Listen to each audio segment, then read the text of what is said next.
Hi, Ian, and welcome everyone to our webinar on a new niche in retail and facility management today. Thank you for joining us today. It's always a pleasure to see all of the people who join us. I can see their names as they come along. It's great. As Ian said, my name is David MACADAM. I am the CEO of the Middle East Council of Shopping Centers and Retailers. Our team is here and is pleased to be part of the webinar today. So it's a pleasure for us to be part of this. We are here to support everyone in the retail industry and beyond. We have many different ways to reach out to everyone in the industry, in the retail industry, in the building industry, in the GCC and beyond, even as far as Western and Central Asia. So we have our Retail People magazine. We also have our directory, which is on digital format. Both of these are in digital format this year. We also have our voice on demand and our video on demand. So we also have our ability for everyone to reach out to others in the industry. So we welcome anyone who's interested to come forward and join us for a podcast or join us for a video on demand. We also have a fabulous new education program called GVS Digital Platform. We have over 50 different modules that are laid out and a number of different instructors from around the world to help you with that. We also have our WhatsApp retail newsletter that comes out every month, which keeps you up to date on what's going on in the industry.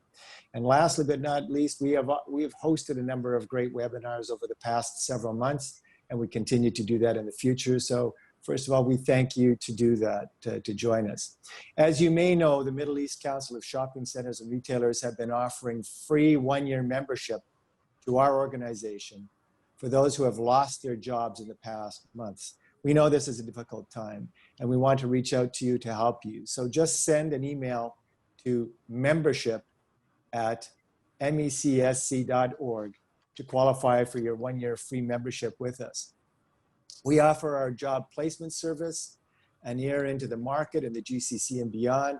We offer you an opportunity to write articles in the WhatsApp monthly newsletter, our Retail People magazine, speak in our podcast, as I mentioned, with our professional in-house team, take courses with our GVS program to raise your personal profile in the industry. So there are so many ways we can reach out for you.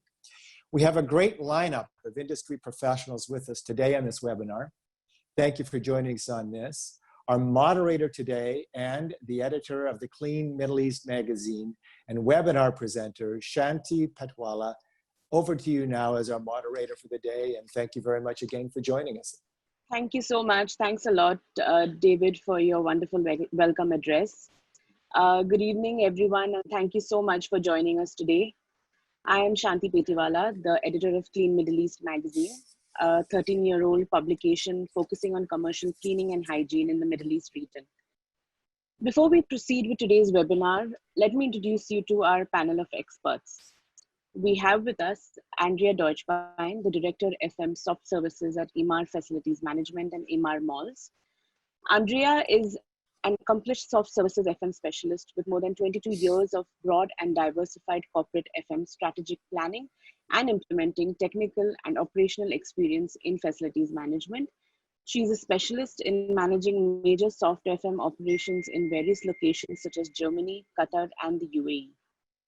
David MACADAM, who you just saw a little while ago, is the Chief Executive Officer of the Middle East Council of Shopping Centers and Retailers. With a career spanning 39 years in the retail industry, David brings an unrivaled understanding of global retail real estate, portfolio management, and retail business development. With years of technical expertise and leadership skills, David is responsible for driving the MECS+R organization's corporate vision in the MENA region. Julian Khalil is the Director of Soft Services at Farnek Services. Julian has over 17 years of experience in the FM industry in Germany and the Middle East. His role involves the strategic, financial, and operational development of the soft services divisions of Farnek across the UAE, as well as the implementation of smart and green solutions to improve service excellence and customer satisfaction. And finally, we have Manuela, the Education and Certification Director at ISSA International. Manuela is responsible for leading ISSA's efforts to enhance and promote professionalism, industry standards, and best practices across the cleaning industry through CIMS accreditation, training courses, and blended educational initiatives in Europe, the Middle East, Africa, Oceania, and the Asia Pacific regions. So welcome, ladies and gentlemen. Thank you so much for being with us today. So let's start the conversation without any further ado with the one thing that's on everyone's mind. How has the new normal been for you all? And how have each of you coped with the changes that the pandemic has brought with it from an industry perspective? So let's start with Andrea. Hi. First of all, thank you for having me there. Yeah, I believe we had several different situations. We had first the post-pandemic, then the lockdown came, then we had the past lockdown, and we had to adapt to all those different situations, which was new for everyone, I believe, not only for our facility and in our region. This is a new experience we all, or most of us, faced the first time.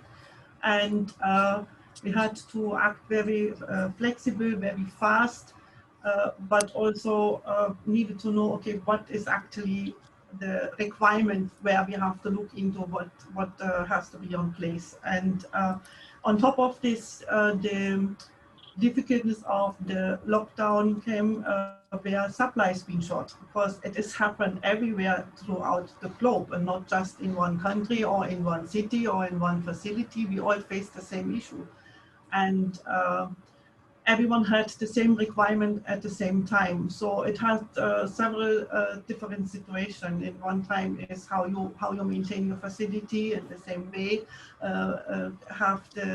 ensure the highest standard by actually having less money, because income also has been stopped, so the budget has been cut. So you still have the same requirements, and you need to be very, yeah, how can I say, had a lot of new ideas. You needed to get new ideas. You really needed to look into what is necessary, what we can maybe cut from everything, what has to be there.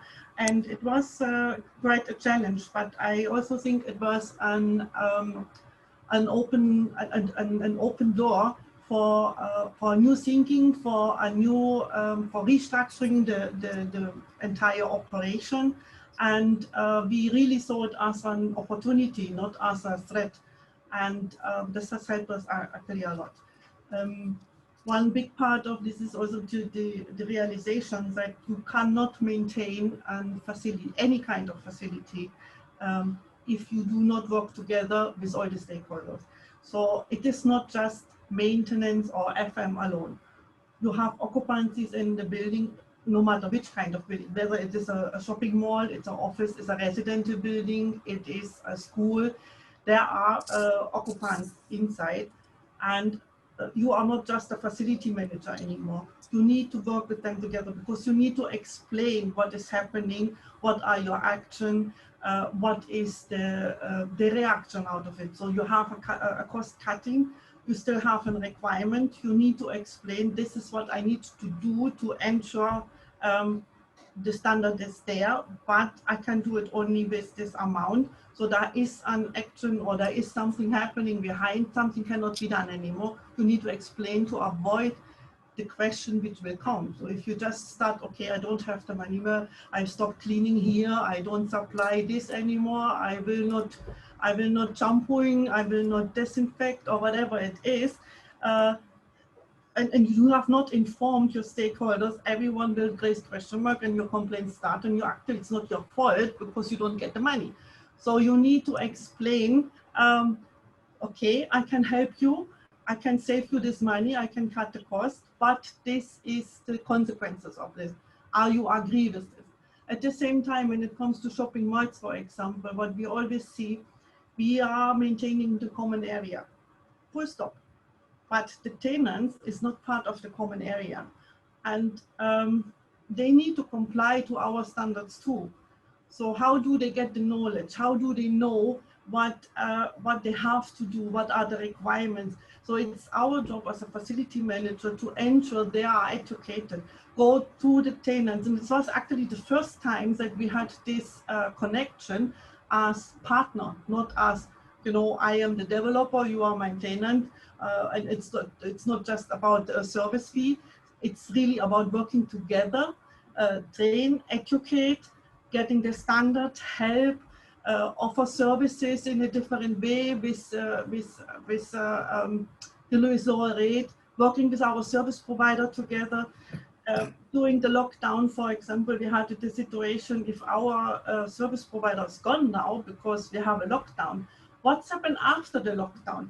Do I get my employees back or they are gone? And how do we mobilize this again? Yeah, and because they cannot hold the employees if they don't have a work forever.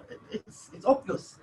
And we also did know that we will not require the entire manpower again. So we needed to find a way to work with all the service providers, with all tenants, with all the stakeholders, with our management, because they also have expectations. How can we manage this? And we realized that we actually had a lot of tasks before lockdown.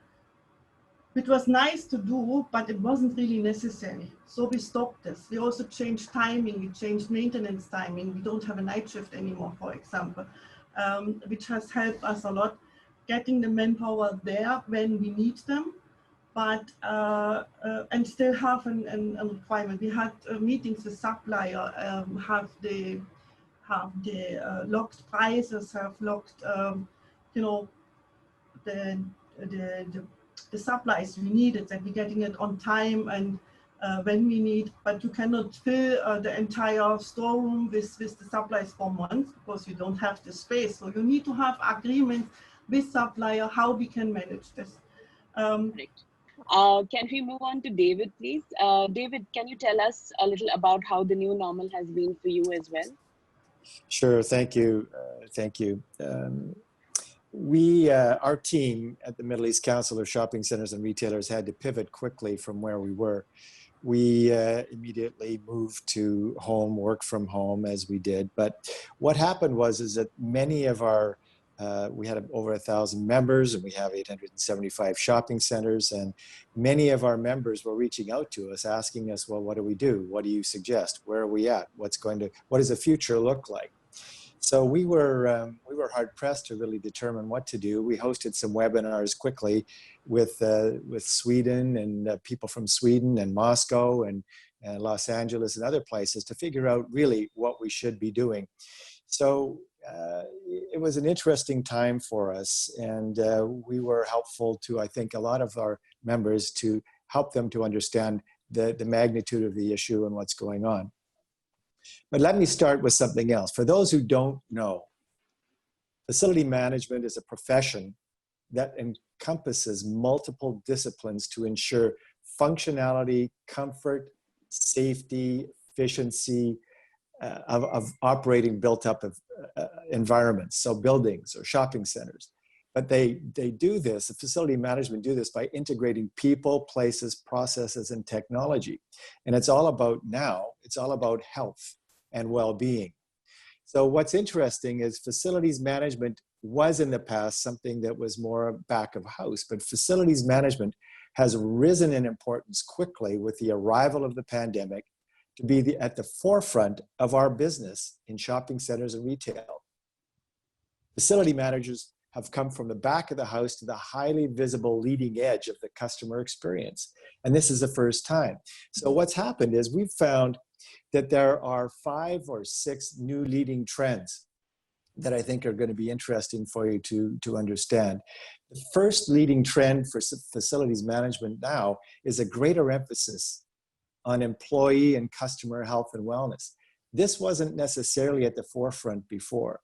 The second thing is, it's equally important, is safety and hygiene. Now, yes, facilities management people were always responsible for ensuring that there was a safety and a very hygienic location. But now it's taken it to another level, and I think that's the very important part for it too. The other thing that's happened with facilities management recently is there's a long-term partnership that has come about between the retailers and the shopping center owners and other building owners with how to manage what's going on. So we find that to be a very interesting sort of a change. There's a smart workplace in shopping centers now, and it's data-driven decision-making. So whereas before it was more about walking around and making sure things were clean, now it's data-driven, and people are expecting all of the shopping centers and all of the different stakeholders to take notice of what is necessary to do. So it's a very important part of it. And then past that, the use of artificial intelligence and other integrated software programs has become even more important for the facilities management people, because globally, this is a pandemic, and the information is shared now globally about what different shopping centers are doing. We've had the fortune of having some information from some of these shopping centers around the world, so we've shared that with our members. But it's really important to understand that it's really about now a shared knowledge using artificial intelligence and long-term partnerships. So some of these new software programs that have come out that have been very helpful. There's been one called Robin Powered, there's Space IQ, Tracker Pal. There's just so many of these integrated software facilities that have helped people in the shopping center business and the facilities management business to get on top of the hygienic needs that are required. So back to you, Shanti. That's what we had done, and that's where we're at right now. Thank you so much, David. Let's move on to Julian. So Julian, can you tell us a little about the new normal and how it's been for you at Farnek? Hi Shanti, good evening, and thanks for having me. Yeah, so I think, Andrea and David already, described a bit how I think everybody experienced the last 4 months. And I think in the very beginning, when it was clear that it is a pandemic, and we could also see that every country actually acted or interacted with the new reality a bit different. It was a big adaptation to understand, what are the right steps. A lot of ideas came in from everywhere around the world. Is it from customers, from service providers, from suppliers, trying to bring innovations in, new solutions, chemicals to help fight it. Business-wise, obviously, I think the shutdown affected everybody, the same also service providers, and some of our sites were in a lockdown, and accordingly there was no requirement for cleaning, at least for a specific time frame.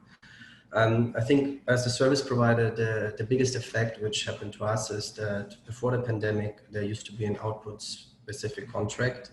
We had very clear and strict KPIs, performances, which were a lot wrapped around not only cleaning related things, but when it comes to management, reporting, etc. and co.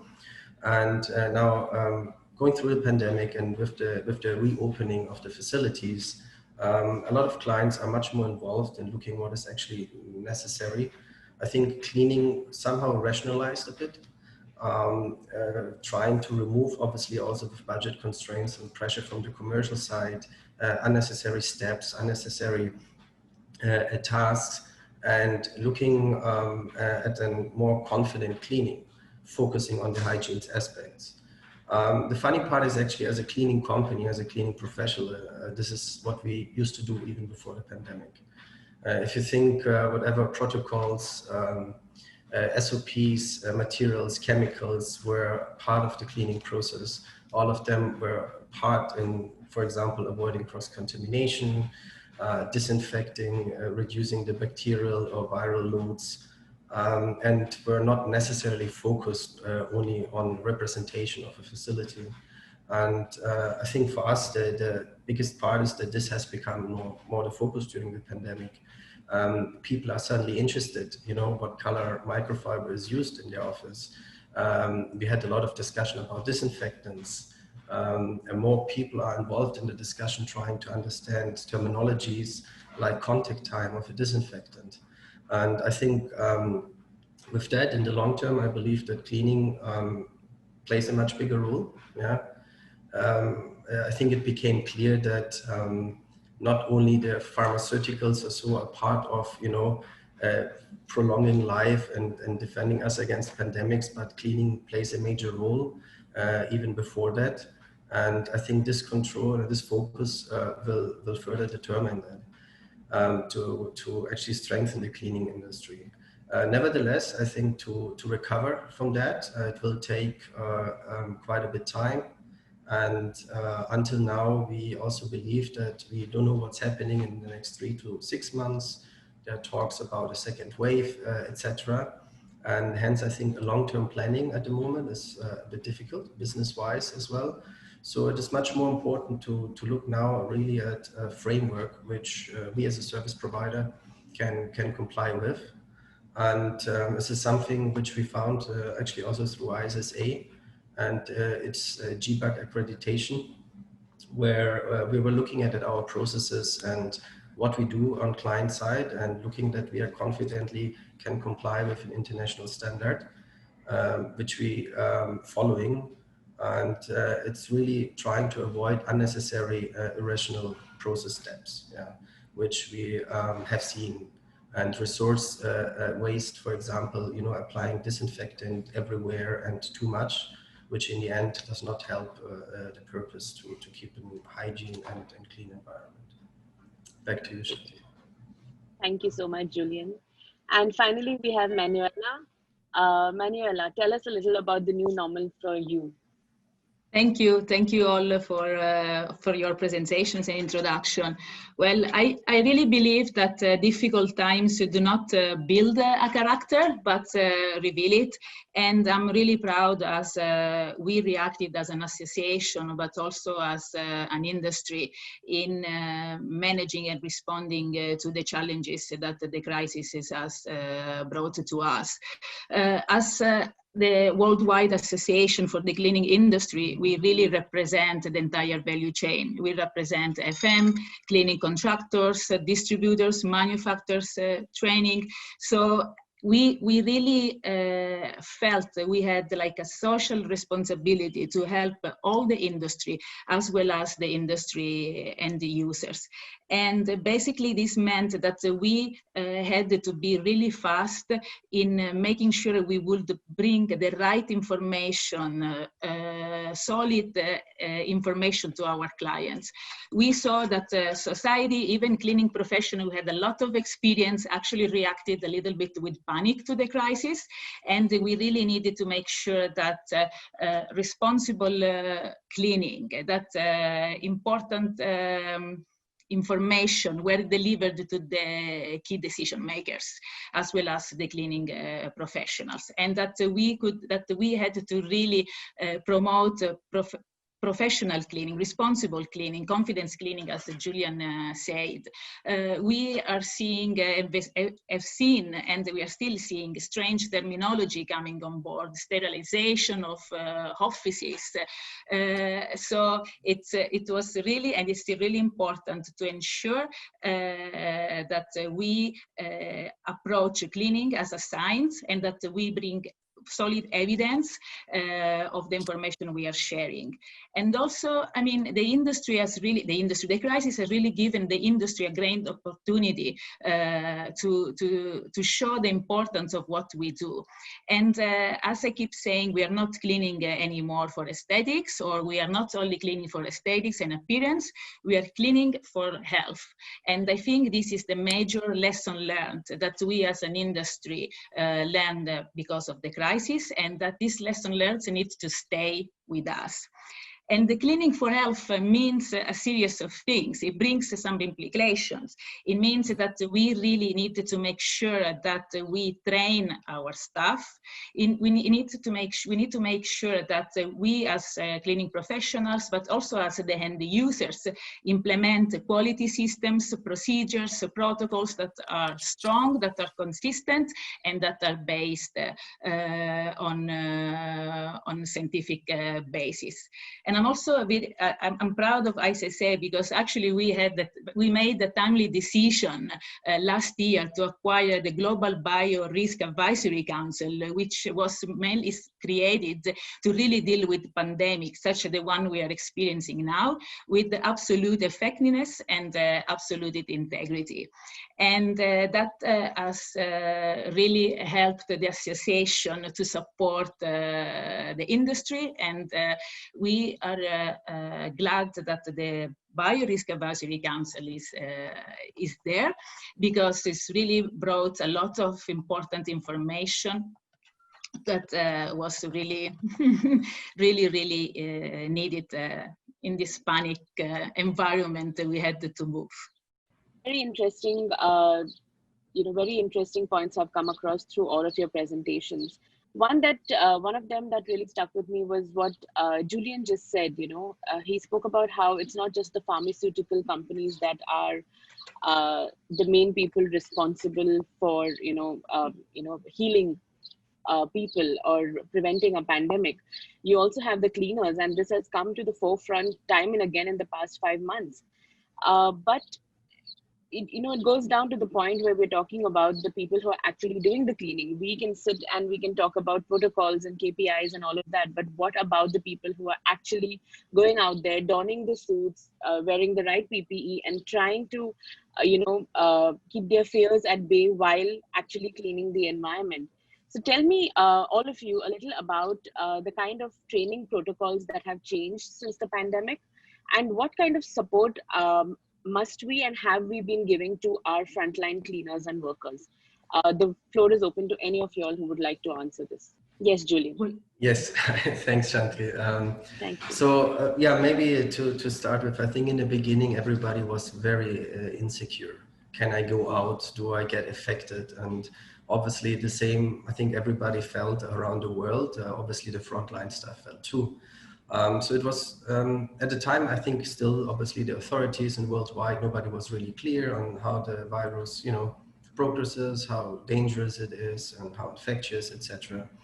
But like, for example, what we went through, and this is why we also went for the GBAC accreditation, is to establish a protocol which gives us confidence that we're making the right choices. And one big part is PPE. Yeah, I think we all have been suddenly exposed. The whole world now knows the abbreviation PPE. A lot of people can tell you differences of face masks and how good and bad they are or whatever. And I think this was a big part, right? And how as a cleaning company or an FM company, we are able to actually ensure or limit the risks on our frontline staff. So selection of PPE, how to use it, how to put it on, is something definitely which intensified in the training process for all our staff. Yeah. Additionally, from the cleaning protocols, I think the whole definition, and Manuela mentioned it before, what is the difference between sanitization, disinfection, and sterilization is also something where people became pretty much aware. And I think this is something which started to be implemented in all the processes. Disinfectants are now used almost in every step of the cleaning. Important is that cleaning is not forgotten. Yeah, and this is also something I think if there's a tissue lying on the floor, just spraying a disinfectant on it is not sufficient, right? The tissue has to be removed first. Yeah, and I think from a training perspective, so going through the PPE, re-establishing the new SOPs and giving confidence in the people how to execute them was one of the biggest parts which changed for us in the training. I would like to add to that. Really, when it comes to cleaning and disinfection, we really wanted to support the facilities in showing that their building occupiers, that the facility has done the best possible to reduce the risk of contracting the virus, of the risk of the virus entering the facility. But doing the best doesn't mean overdoing, as Julian saying, but it means implementing what we call confidence cleaning, which is really the importance of conduct a proper risk assessment. It's very important, I think, for the facility, since we are talking with facilities managers today, to understand what their goal is first. Most locations are not healthcare or occupied by high-risk citizens. So most of the locations are really looking for an increased frequency of cleaning and the possible addition to that, the disinfection, because this is a two-steps process. It's always so good to make sure that a facility manager asks himself, like, what is our goal first? Do we want to reduce the risk of cross-contamination of high-touch surface? Do we want to increase the peace of mind of our occupants? Or we have like real concern that someone in the building has tested positive, and then we need to step up our cleaning. After they ask themselves those questions, they need to really conduct that risk assessment in person to identify with their cleaning contractors or in-house operatives what are the critical area, the touch points, what is the usage of the customers. On the basis of that, after the risk assessment has taken place, really identify what are the steps for cleaning and eventually for disinfection that will give the occupiers the assurance that this place is now safe and healthy. And risk assessment is at core of what we, ISSA, advocate for with confidence cleaning. If I can add to Julian and Manuela, we are now from the development side, so we are not cleaning ourselves, we managing the cleaning team. However, our own team also had to receive training what is necessary, because as I said, we are not the cleaner itself. So they needed to understand what are the steps need to be done. We are receiving, for example, guidelines from municipality. So how do I break those guidelines down to our team, to the service provider, as well to the tenants? Because when it came to reopening of the facility, there have been a lot of guidelines from municipality, which was sent to tenants, but what they do with this. So they need to understand what are the requirements and how can they comply to it. So we did a lot of training sessions with the tenant itself to help them. Another point is the mental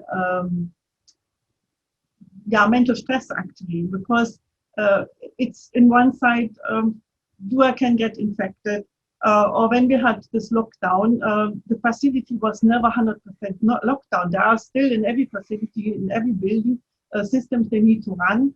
You still have people there. You still have to ensure the hygiene is done, the cleaning is done. In a mall, for example, you had a supermarket or pharmacy being open, so you still had public there. So it needed to be done in the same way, but with maybe 1-2 people. And because the lockdown was there for 24 hours, so you could not just go easily out and in. So it was necessary that we preparing rooms for them to stay in the facility. And they've been staying there for almost a week and could not go out. They don't have any contact to the families or anything. So this is a mental pressure for the employees, where we also have to look into and to look after and to motivate. And I believe this, then you have to, and certainly if I can maybe lose my job, or do I have my job tomorrow, do I have my salary tomorrow, or is there maybe only 50% or 20% of salary? We all went through this process, and we all have, even if they cut something, you still have your cost. So you still need 100% of your employees to perform, and this is something now which has been changed as a manager, for example, how you have to take care for your employees, and how you motivate them, and how you get them still on track, and what can you do, and how can you help. So this is a totally different situation which we never faced before as a facility manager. Yeah.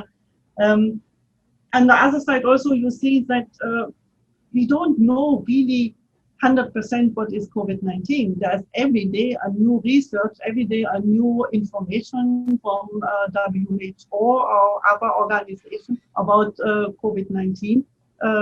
It took a while before we know that it's airborne, for example, before it was denied.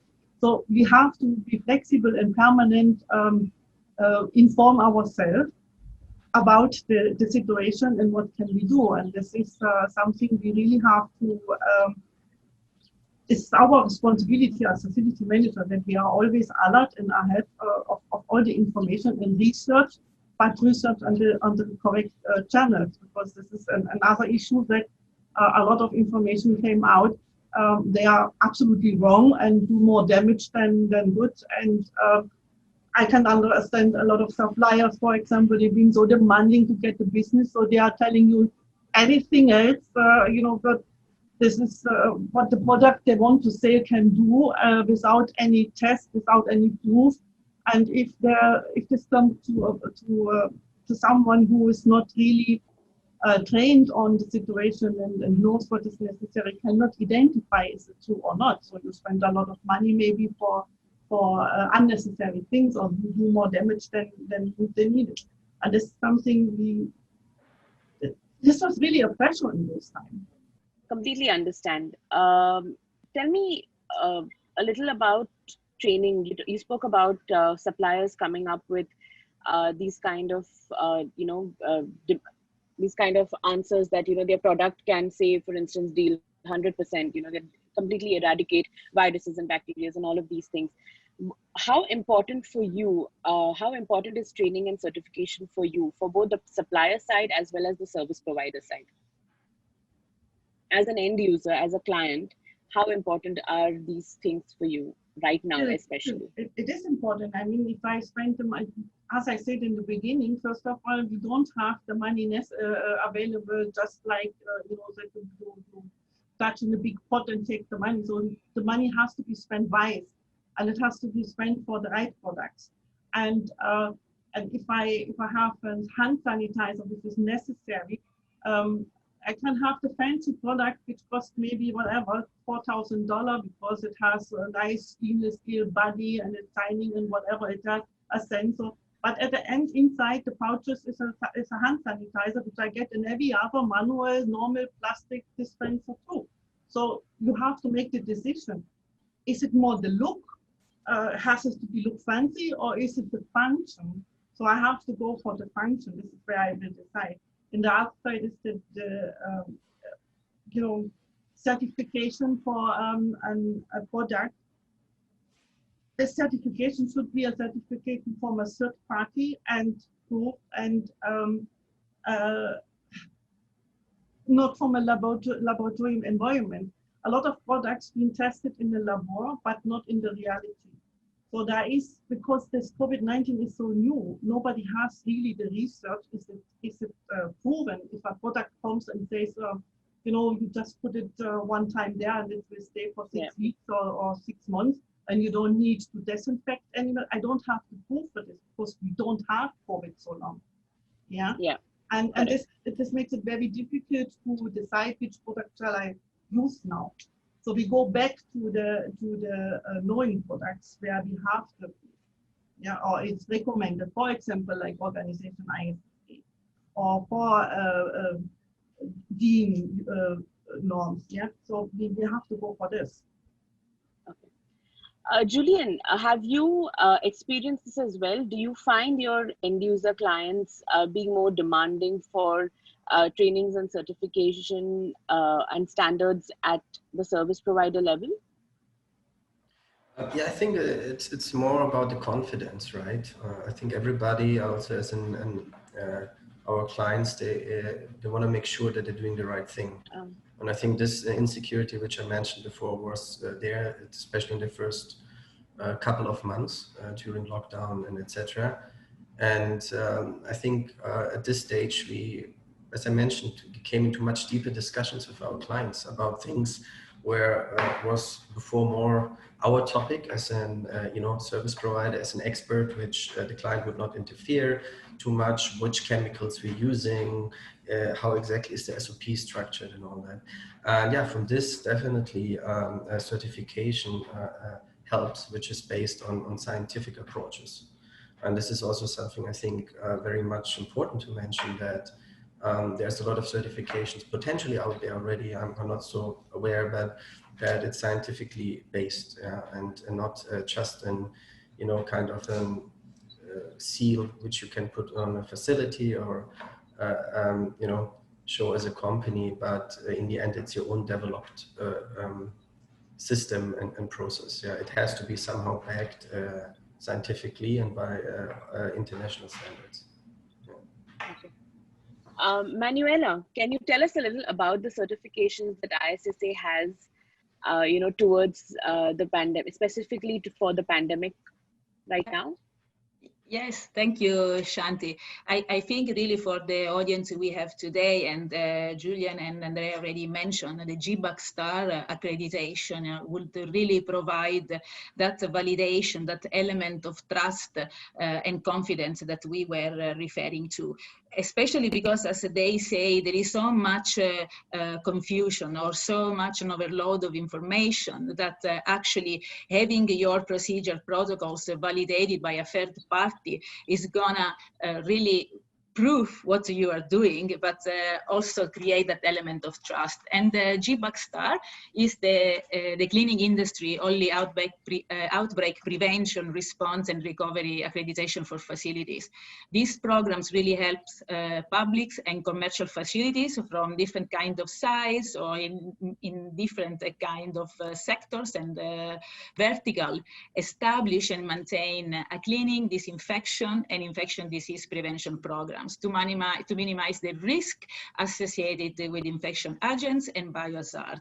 This accreditation really gives you not only the tools and the knowledge, the expertise that you need to respond to the crisis, but also to mitigate the risk of infection disease. And they are not only COVID-19, there are many, like even the flu. How are you protecting your visitors, your tenants, your staff?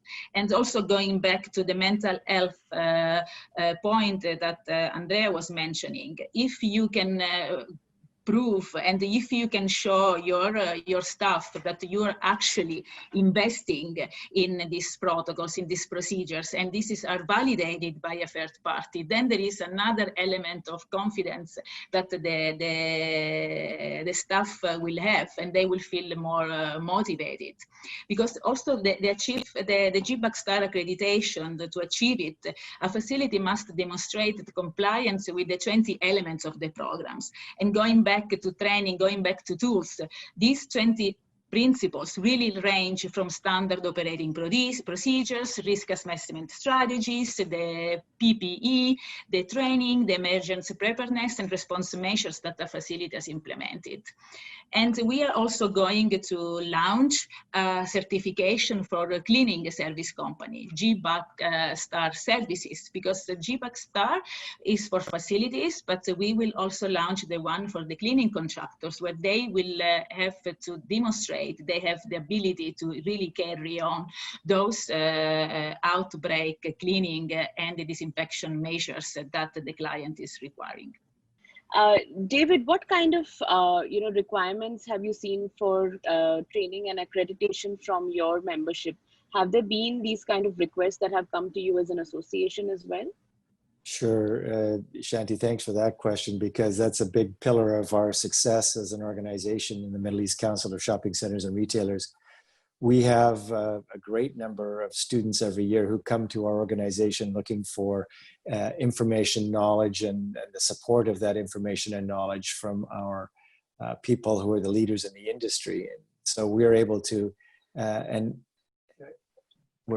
enable our students, our people in the industry, to learn more and to actually graduate with some kind of a certificate diploma that means something in the job market, first of all, and also enables them to know more about what they're doing every day in their business. So yes, it's very important. Yes, we continue with it. And yes, that's, as I said before, one of the pillars of our success as an organization.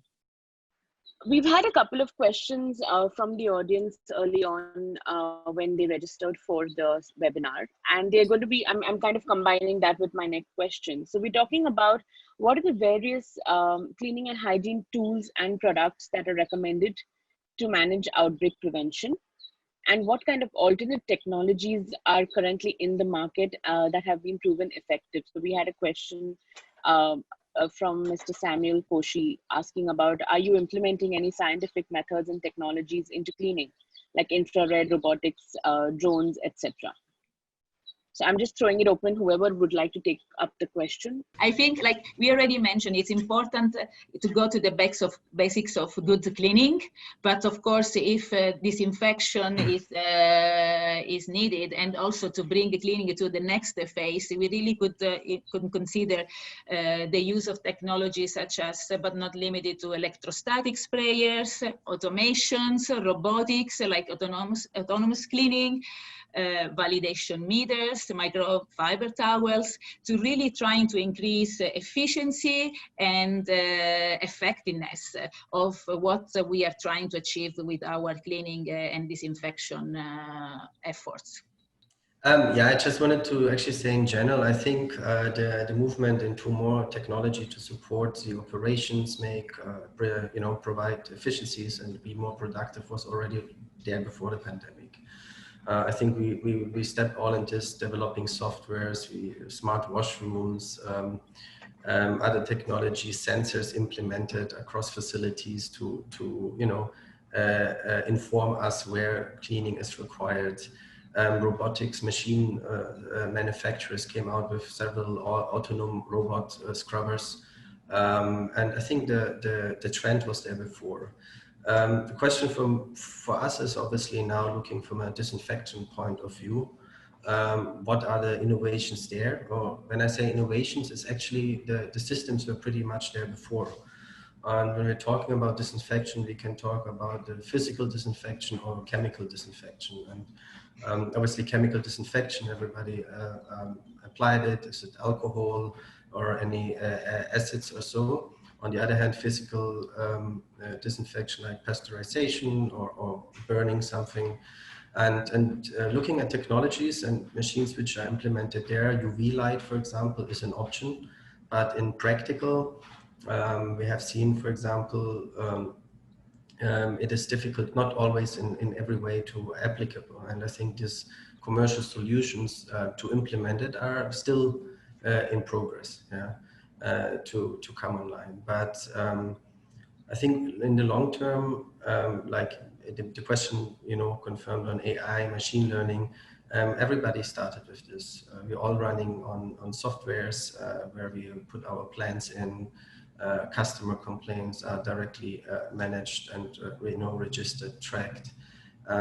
As I said, smart technologies have been implemented, and in supporting this, and this will definitely go on.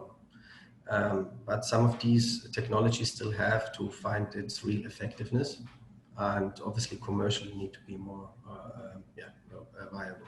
So we shall move on to the next question, which talks about what's the new standard and plan for another way in case of any accidents in the future in fashion, retail and malls.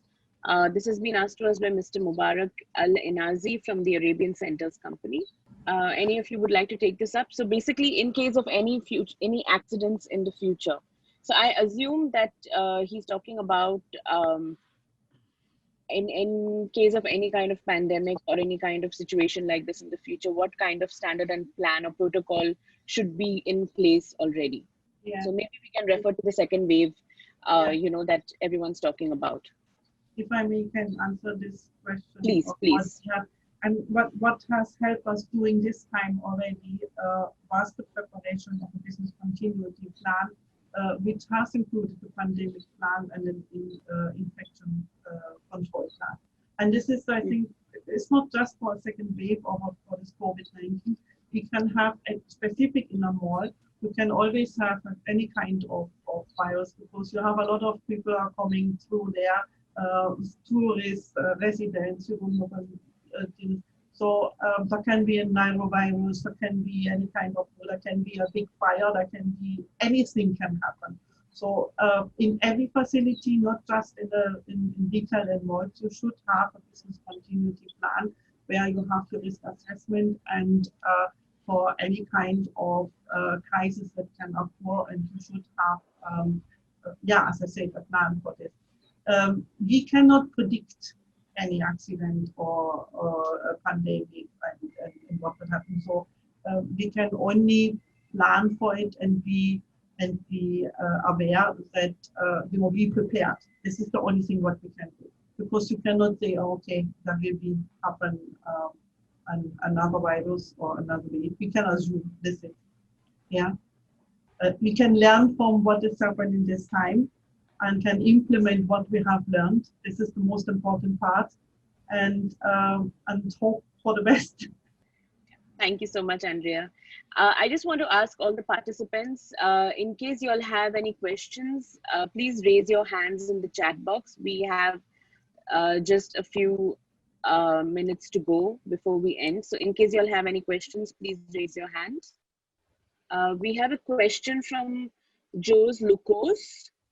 I have a question regarding, this public system for disinfecting individuals, like spraying in tunnels or chambers. Is that really recommended at this situation? Please. Very important question. Yes, this is where the people being divided. So there is we don't. Our focus is still on providing the highest hygiene by cleaning and disinfecting the surfaces and every touch points rather than spraying individuals. So from our side, my side, I can only say it's not recommended. So I would not be, I would not like to get the spray in my body. I think Manuela can respond better. Anyway, some of the companies like in Abu Dhabi, RT and all, they started already, after this lockdown. That's what I asked. Yeah. Yes, we don't recommend spraying people as ISSA. We focus on surfaces and we focus on that risk assessment approach that I mentioned. So after you conduct a risk assessment, you will know which are the steps you need to conduct, and they include the right tools, the right training, the right surfaces to clean and disinfect, and the humans is not what we include in those steps and frequencies. So we understand that there is a need of providing that confidence and trust, and this kind of tunnels seems that are very visible, but there are better ways and more efficient and more sensitive way to do that. We have a question from Fajar Informanto. So basically, he wants to know how you can prevent people, maybe potentially infected from entering your building, or solve that as an issue. So any comments on this? Yeah, I mean, thermo control, thermo camera, for example, installation, or could be a help at preventing infected people coming inside the building by temperature control. An a simple temperature control already can help. Of course, everyone has responsibility, and we should wear our mask. And I cannot say it this much often. Wear the mask, take it serious and not easily. Please wear the mask to save you and your opposite. This is the most important part. Yeah. I mean, you cannot. How will you know the person who wants to enter the building is infected if he doesn't have any symptoms? So we can do the thermo measurement or the temperature measurement, but if it doesn't have a symptom, you will not know. That why wear the mask and ensure that the building is clean and disinfected. And thank you so much. If I can add, also making sure that there are hand sanitizers across the malls, and to use visible visuals that can help people who enter the malls to take care of their personal hygiene, maintain social distancing. This is also very important. So it might be difficult to filter the people infected by entering the venue, but you can put in place some engineered systems that are gonna prevent them spreading the virus. to other people within the building, or some other measures like indeed the mask, social distancing, and temperature. Fajr, just to add to that, I think like what Manuela said, and you can put processes in place to prevent the spread of any viruses. And what a lot of people forget is, if you look at your cleaning regime in your building, to look also at the laundry process. A lot of companies forget to, when they use microfibers, mops or linen, that they have to be washed professionally to be properly disinfected, because otherwise they come really contaminated back out if it's, for example, washed with a cheap powder to the wrong temperature, etc. And this is something also to add to all the other precautions like hand sanitizer, temperature control measures, that the cleaning process, inclusive the laundry of any items as well as the waste disposal, is a big part of that. Yeah, to prevent the virus from coming in is very difficult. We all hope that a vaccine will come for that. But yeah, I think that still is out there. Maybe Shanti, if you wouldn't mind. Shanti, yes, if you please, wouldn't mind, David. maybe I can just wrap up with a couple of quick things.